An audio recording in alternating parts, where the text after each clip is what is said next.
Bonjour, bienvenue à vos 10 minutes juridiques avec le cabinet d'avocats Landau Associés par VK. On va parler stratégie numérique responsable tout à l'heure, mais déjà, les brèves.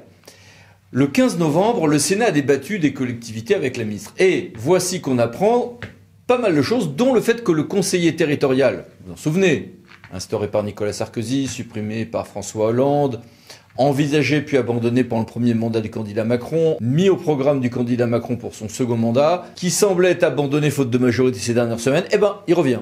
À suivre. Contrat, la commande publique se fait avec des obligations de transparence. Notamment, on va donner plein d'informations, stade des passations, parfois après. Et on va occulter le secret des affaires. La Cour de justice de l'Union européenne nous dit « il n'y a pas que le secret des affaires qu'à protéger, il y a d'autres éléments, informations nominatives, etc. » Avec une liste sans doute plus large que ce que prévoit le droit français, ou en tout cas c'est un point qui, depuis cette décision du 17 novembre, est fortement débattu. Les principes de transparence et de concurrence s'appliquent évidemment en commande publique, s'appliquent dans un certain nombre de domaines. Autres, certains éléments de domaine public par exemple, ils vont s'appliquer aussi quand on va faire des achats sponsorisés, des achats subventionnés pour la population, nous dit la CA de Paris. Et puis, quand la gendarmerie squatte, sans titre de domaine public, que fait-on?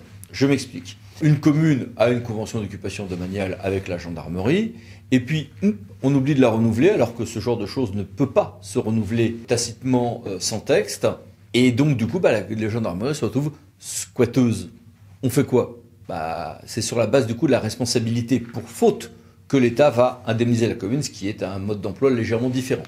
La clause exorbitante, souvenez-vous, on en a parlé l'été dernier, en 2022, une décision avait donné lieu à quelques débats, à tort selon moi, sur le fait que, peut-être que dans les contrats publics, la notion de clause exorbitante, qui permet à un contrat de devenir un contrat administratif, elle avait peut-être disparu. Non, elle n'a pas disparu, elle s'est juste refondée sur les cas où réellement elle s'inscrit dans l'objet et l'intérêt de la personne publique qui est co-contractante. Confirmation, tribunal des conflits 7 novembre, la clause exorbitante, évidemment toujours vivante. Hors compteur individuel, la limite séparative peut bien être fixée à 1 mètre du domaine public, côté branchement privé, nous dit le juge. Et puis en matière de finances. Alors, avant la pandémie covidienne, on avait eu les fameux contrats de Cahors, les plus grosses collectivités, on en a parlé, les plus grosses collectivités se retrouvaient contraintes dans l'évolution de leurs dépenses par un contrat, avec des sanctions sinon, et puis si on ne signait pas un contrat, c'était le préfet qui se substituait aux dispositions de ce contrat par une décision unilatérale qui d'ailleurs pouvait être contestée devant le juge. La Gironde avait gagné dans ce cadre. On savait que le gouvernement voulait revenir à un encadrement des dépenses des collectivités, on avait dit que ça ne serait pas un contrat de Cahors, puis finalement on réinstaure un petit peu les contrats de Cahors, et puis le 9 novembre, le ministre Béchu a annoncé qu'il était prêt à des compromis sur ce point précis, notamment peut-être sur le volet sanctions.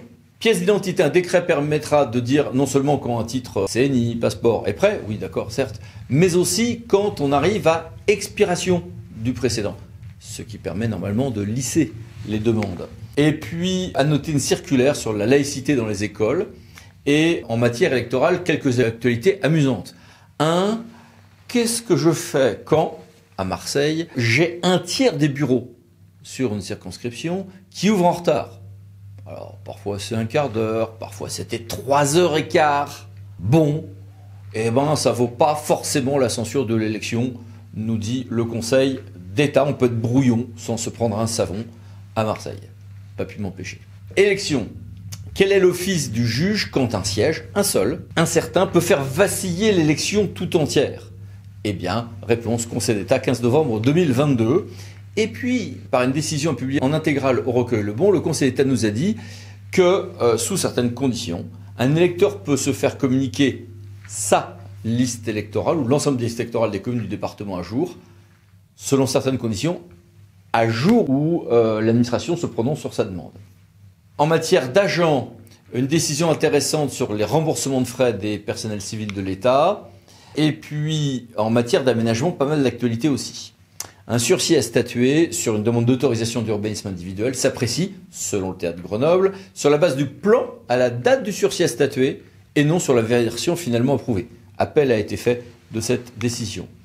En matière d'aménagement, CA de Lyon, C'est orquérant de prouver qu'il y a une opposition au transfert de la compétence PLUI, logique, et, plus débattu, une nouvelle ZAD peut prendre la place d'une ZAD devenue caduque dans le document.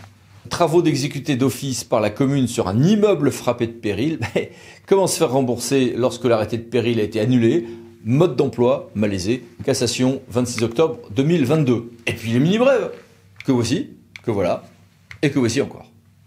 Mais passons à notre grand dossier, bâtir une stratégie numérique responsable.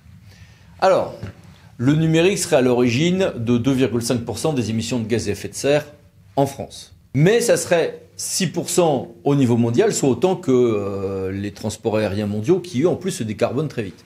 Oui, en réalité, il est très difficile de faire ce genre d'estimation.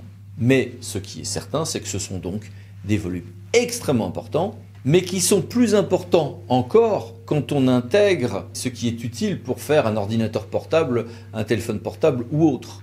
D'où l'importance de travailler sur les cycles de vie, de réparabilité, parce que ces éléments en coût carbone sont tout à fait considérables.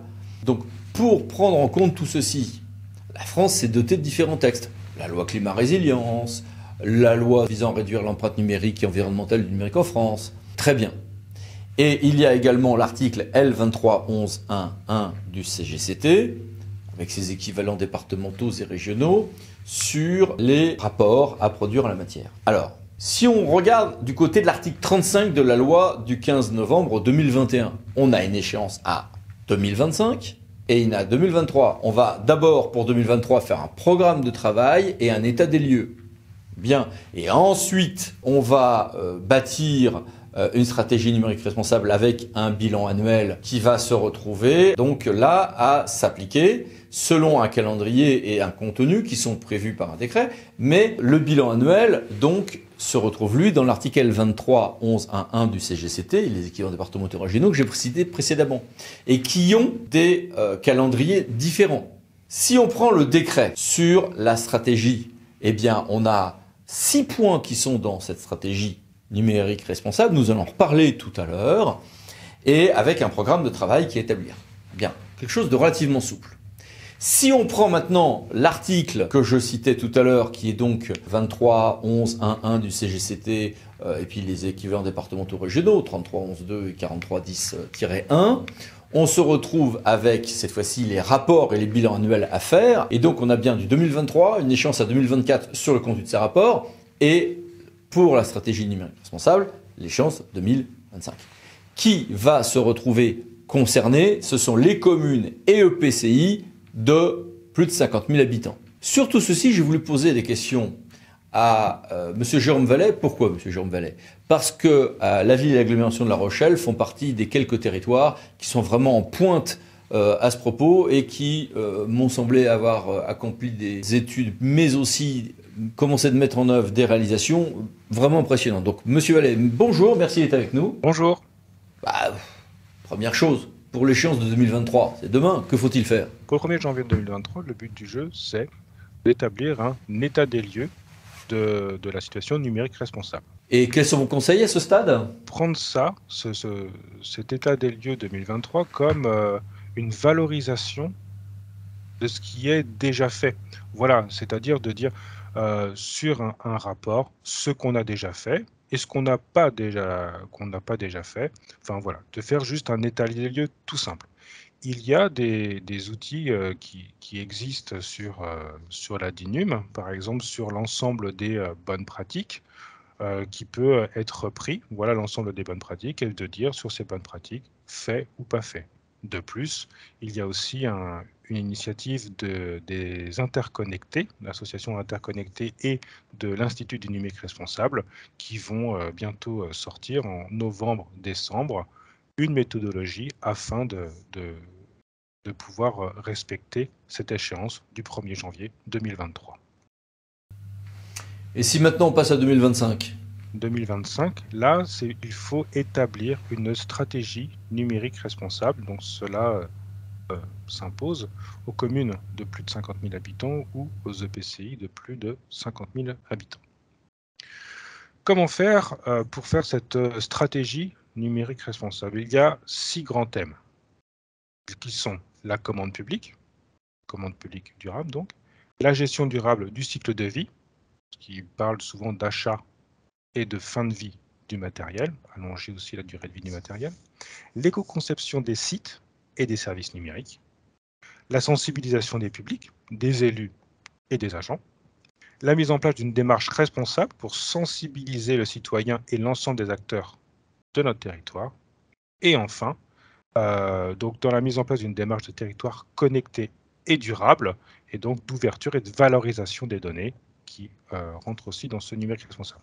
Voilà, c'est les 6 grandes thématiques. Avez-vous un conseil méthodologique opérationnel particulier à suggérer, à formuler pour cette seconde étape, qui est celle de l'objectif 2025? Le mieux, c'est qu'une personne soit dédiée ou qu'une personne ait vraiment un temps de travail consacré pour ce sujet-là et soit référent sur ce sujet-là. Et peut-être, à ce stade, comme pour les spasers ou bien d'autres choses, est-il utile de valoriser ce qui est déjà fait? Ne serait-ce que pour que chacun adhère au dispositif, ne le prenne pas comme une contrainte en plus, mais bien comme une démarche positive à accompagner qui permet en plus de transférer des bonnes idées d'un service à l'autre. C'est bien ça? Exactement. Le but du jeu, c'est vraiment de ça. C'est vraiment de valoriser ce qui est fait actuellement et de dire, ben voilà, nos axes d'amélioration pour l'avenir. Et vraiment, le but du jeu, c'est et aussi de sensibiliser et de vraiment de sensibiliser l'ensemble des acteurs, DSI comme RH, commande publique, etc., la direction et les élus dans ce sujet-là. Et de valoriser ce qu'on a fait et de dire, ben voilà, et aussi nos points d'amélioration. C'est aussi passionnant qu'important. Merci beaucoup, au revoir. Eh bien, merci beaucoup et puis au revoir. Et merci à vous. À bientôt pour une nouvelle vidéo, le 10 minutes juridiques, parlant d'associés pour VK. Pensez à vous abonner. Merci, au revoir.